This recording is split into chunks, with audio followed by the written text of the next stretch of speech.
Namaste children, I am Ramchandra Bhatt. I am welcoming you to Samveda e-learning program. So today let us learn about the important chapter, Is Matter Around Us Pure? This chapter is subdivided into 3 sessions. Let us know what are the important learning points of these 3 sessions.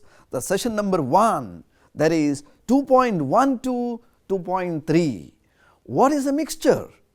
Then you will learn solution and its properties.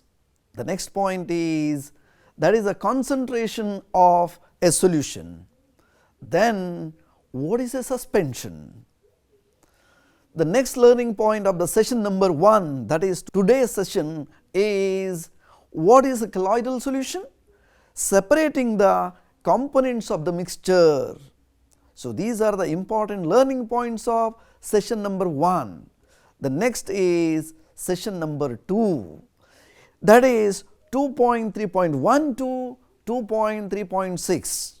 The learning points are evaporation. You are going to learn about centrifugation, then separation of 2 immiscible liquids, then you have sublimation. The next is session number 2 that is the next points are chromatography, then distillation and fractional distillation, then the session number 3. In the session number 3, you are going to learn about how can we obtain different gases from the air. You know, air is a mixture of several gases. Then you are going to learn about crystallization. Next comes physical and chemical properties of the substances. Finally, types of pure substances, that is elements and compounds. These are the very important concepts covered in 3 different sessions. Alright, now let us start today's session. So that is matter around us pure? This is the chapter number 2. Here the session number 1. Let us start today's session. I am showing a few things. What are these? Oh, they say pure ghee. Here it is pure cooking oil and pure milk. What do you mean by this? These are very important substances that we consume in our daily life. So we have to consume pure substances as food that you know. Are these pure? What do you mean by pure? For a common person, the pure means having no adulteration. It is not mixed with any inferior substances.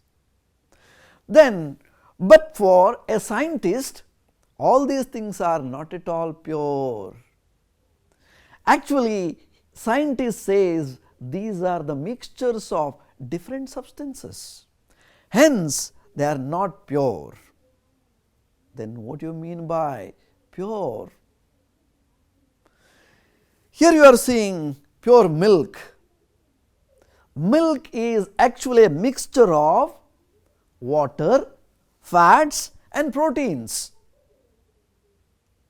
That means for the scientist, pure means all the constituent particles of the substances are in their pure form. That is, in their chemical nature, they are different. When these different chemicals like proteins, fats, vitamin, water, minerals, etc. mixed together, they were called as mixtures, not pure substance. That is the perspective of the scientist. Now let us understand these things in detail. What are you seeing here? These are the pure substances and mixtures. The pure substance consists of a single type of particles, that is elements and compounds. Compounds are also pure state of matter. Compounds are also pure substances. Why? For example, let us consider the water. Water is made up of two elements, hydrogen and oxygen. Already you know this one. You might have some confusion. How these are pure? In a compound, the elements when they combine, they lose their original properties and the new chemical combination gives a new set of properties. Hence, compounds are also considered as pure substances. A mixture is constituted of more than one kind of pure matter. Remember children, the bakery mixture. What is the taste? The bakery mixture has salty, sweet and sour taste. That means the constituent particles retain their properties even though mixed together. Hence it is a physical mixture. Dissolved sodium chloride can be separated from water by physical process called evaporation. When you dissolve salt in water, you can separate by just evaporation or heating. However, sodium chloride, which contains sodium and chlorine elements, they cannot be separated by such simple processes. It is not so easy to separate sodium and chlorine from sodium chloride. Here you are seeing different type of mixtures. In our daily life, we come across different type of mixtures. Depending upon the nature of the constituents, the components that form a mixture, we can classify them broadly into two groups, that is homogeneous mixture and a heterogeneous mixture. Example for homogeneous mixture is salt dissolved in water. Similarly, sugar dissolved in water forms sugar solution, salt solution and so on. Let me add some amount of salt into water. Let us dissolve. After some time you will see this will form a homogeneous mixture. Salt completely disappears. Now it is completely dissolved. Now let us pass the light through this solution. The particles of solution are too small to scatter the light, so you cannot see the path of the light. Because of very small particle size, the true solutions cannot scatter the light. They cannot scatter a beam of light passing through the solution. So the path of the light is not visible because of the small size of the particle. The particles are too small, you cannot separate by using filter paper, that is the filtration process. Now what are the other properties of this solution? The solute particles cannot be separated from the mixture by means of filtration because the pores of the filter paper are bigger and the solute particles are too small, they can easily pass through, hence you cannot use this method, that is the filtration. The solution is stable. The solute particles do not settle even after several hours. If the solution is stable, the solute particles do not settle down when they kept undisturbed. You can keep 1 day or 2 days, still you cannot separate the salt from salt solution. So this is your everyday life experience. Now what is this? So beautiful. Do you know this also a solution? This is an example for solid solute dissolved in solid solvent. Alloys are example for solid solution. For example, bronze, brass, stainless steel, etc., where different elements, metals fused and these type of things are formed. For example, copper, zinc, they are mixed. Copper, tin can be also blended like this to form various alloys. Hence, alloys are also homogeneous mixtures, so you can call them as a solid solution, right? Now, this is the solution. Observe carefully. Here a solvent and solute is added. Here two liquids are act as solute and solvent, that is the alcohol and water you are seeing here. Then you are getting a liquid solution. Concentration of the solution, what do you mean by that? When a solution, the concentration of the solution is that amount of solute that may be in terms of mass or by volume present in a given amount of solution. That means the concentration of the solution is defined as amount of solute present per unit volume or per unit mass of solution. More the solute, more will be the concentration.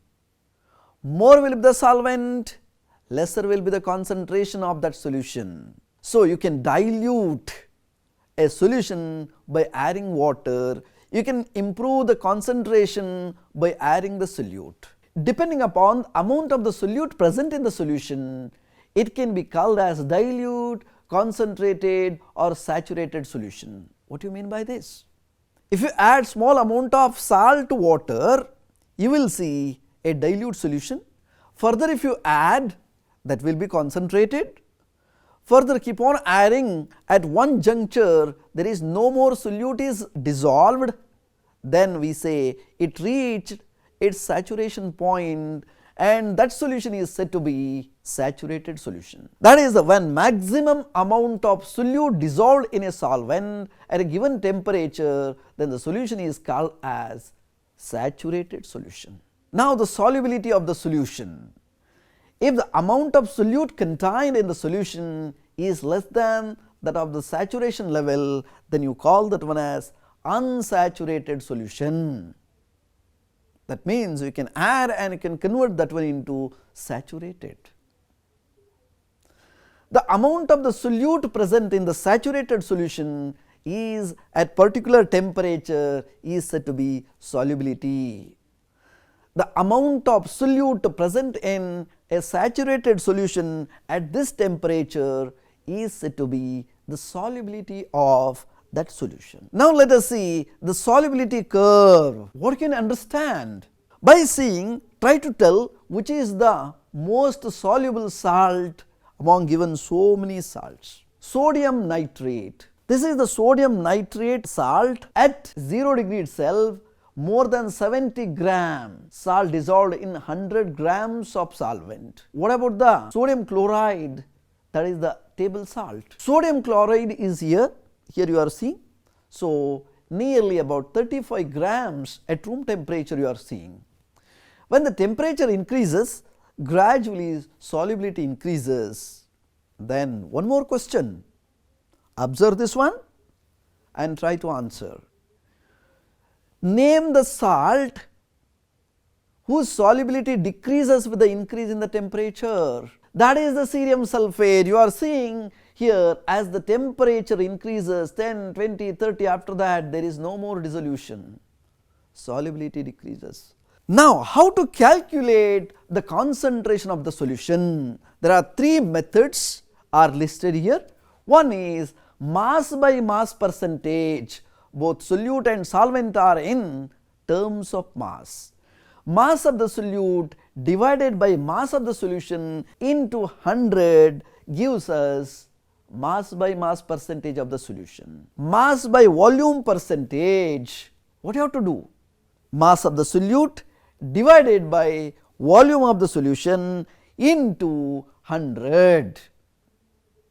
This is the mass by volume percentage. Now, third one is volume by volume when you consider two liquids, that is volume by volume percentage of the solution is equal to volume of a solute divided by volume of solution into 100. This is the third one. Based on this, let us try to solve one question. A sample problem is given here. Try to solve this one. A solution contains 40 grams of common salt in 360 grams of water. Calculate the concentration in terms of mass by mass percentage. How to solve?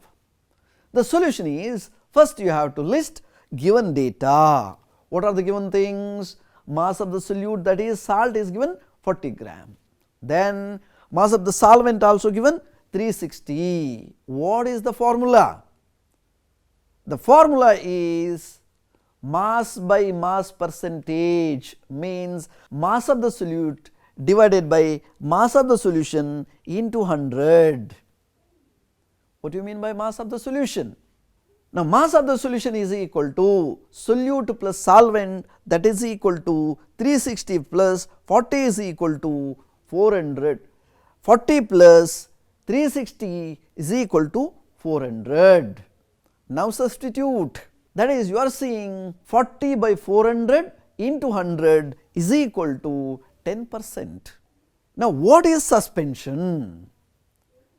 A suspension is a heterogeneous mixture in which solute particles do not dissolve but remain suspended throughout. They are suspended. Here you are seeing what? When you add lime to water, it forms lime water, where, or you can add chalk paste to water, then you will get a suspension. If you keep aside for some time, you will see clear water on the top and turbidity at the bottom. Gradually they settle. Let us perform an activity to understand what is suspension. Now I am taking small quantity of water and let me add some amount of calcium oxide. There is a lime. This is called as suspension. Now let us pass the light through this one. What are you observing? You are able to see the path of the light. Here the particles are bigger enough to scatter the light, and if you allow the solution for some time, they will settle. Hence, suspension is not a stable one. It is unstable mixture. This is the Tyndall effect, what you are seeing here. Now you are seeing, if you keep the suspension for some time, what happens? Already you observed what happened to the lime. It settles.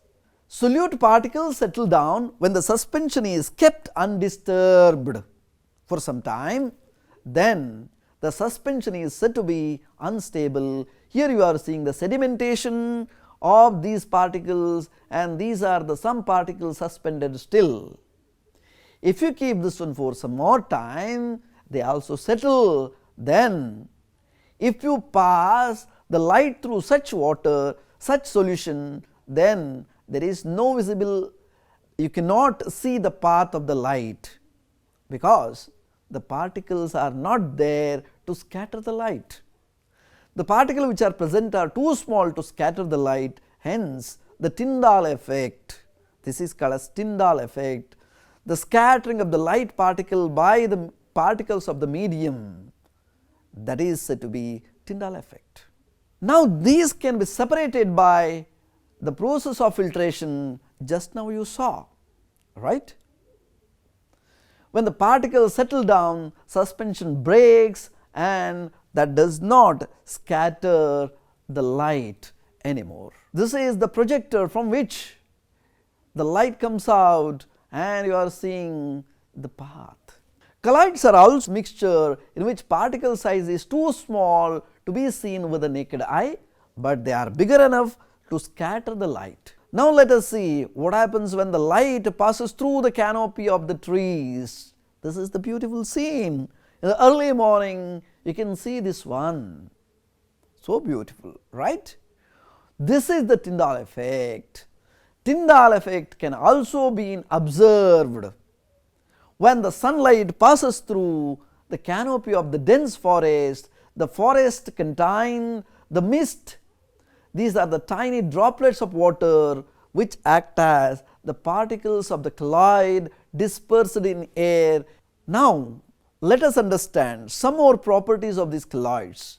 Colloids are bigger enough to scatter the beam of the light passing through it and make the path visible. That is why you are able to see the projector light. But when you are keeping the colloidal solution undisturbed, they do not settle. For example, milk is an example for colloid, it does not settle, right? Hence, you can say colloids are quite stable. They cannot be separated by the filtration process because the particles are too small, they can pass through the holes of filter paper. Hence, you cannot separate this mixture, but you can separate this one by what? Centrifugation. Already at home, you know how the cream or butter is separated from milk, that is by spinning, right?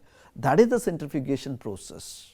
Here you are seeing in the colloid we have two things. One is dispersing medium, that is similar to that of solution, liquid solvent, and dispersed phase, that is the particle solute which are suspended, right. Similarly, here also we have dispersing medium and a dispersed phase.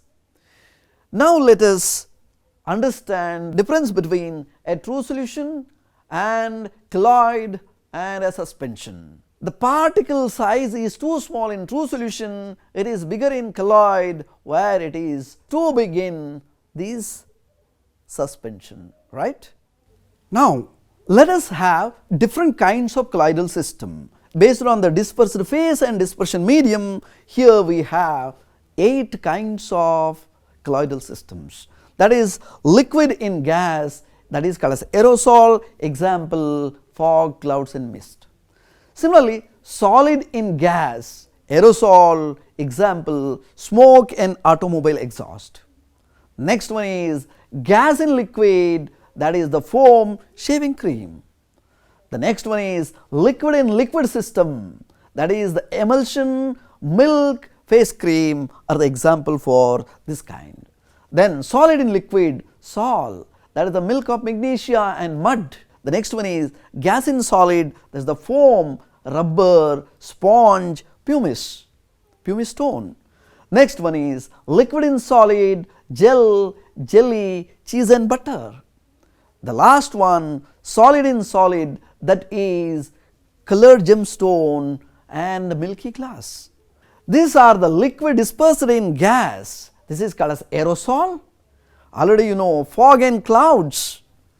The next one, solid dispersed in gas, that is the aerosol, automobile exhaust. The next type is, that is the foam, example shaving cream. The next one is liquid dispersed in liquid, that is the emulsion, milk. Now, solid dispersed in liquid, that is the sol, mud. This is the gas dispersed in solid, example pumice, rubber. Next one, that is the liquid dispersed in solids, that is the gel, the example is cheese and butter. Lastly, solid in solid, that is the gemstone. These are the colored gemstones, so beautiful, probably you played in the seashore, right. These are the different kinds of colloidal systems. Now, what is the need of separation of substances? It's very, very important because we are using in our daily life. Hence, we have to study, you have to separate. See, the mixture is getting separated. Here blue and red are separated. That means separation makes it possible to study and use the individual component from the mixture according to our requirement. So, we have to separate. Let us try to separate the mixture. This mixture can be separated by the filtration process. This is the filter paper. Let me fold like this. So, further 1/4, one more folding. Now, this is the cone, filter cone. Let me keep this one in. Now, let us take a funnel. So, this is a waste bottle from which I use the top as a funnel. Now, let us pour the mixture. Observe what happens. This is the residue which is separated from the liquid water. Now, let us test what we learned. This is the quiz time. I hope you are eagerly waiting for this quiz. Here is the first question. Pure substance among the following is milk, drinking water, sodium chloride and tincture of iodine. What is the answer? Answer is sodium chloride is the pure substance. Next question. What is this? This phenomenon is called what? What's your answer? This is Tyndall effect, right? Now let us move on to next question. What is that? Colloids can be separated by what method? Chromatography, evaporation, next one filtration, then centrifugation. What is the answer? The answer is centrifugation. The next question. Chalk powder dissolved in water is an example for colloid, solution, suspension and homogeneous mixture. What is your answer? The answer is right, suspension. The next question. Which picture represents the solid-solid homogeneous solution? So, answer is Nataraja idol is the example for solid-solid homogeneous solution. Now children, we came to last section, that is the home assignment. Are colloids physical mixtures? Explain. In air, which one is solute and which one is the solvent and why? You have to give the answer, you have to give the reason. Next one, a student dissolved chalk powder in the water, is it forms a colloidal solution or suspension or a true solution? You have to explain. The next question, what do you mean by the term concentration? Define it. Next one, calculate mass by volume. Remember children, mass by volume, percentage of salt solution in which 20 gram of salt is dissolved in 50 ml of water. What to do? Which formula? Identify the formula first, tabulate. The next one, what is a suspension? What are the properties of that suspension? Explain. The last question, solubility curve, which is most and least soluble salt at 298 Kelvin. You have to identify, observe the solubility curve carefully and try to answer. I hope till now you understood various concepts with the activities and also you enjoyed those activities and you understood the concepts very well. These are very important for next session. I hope you enjoyed all these things. Let us meet in the next class. Till then, namaste.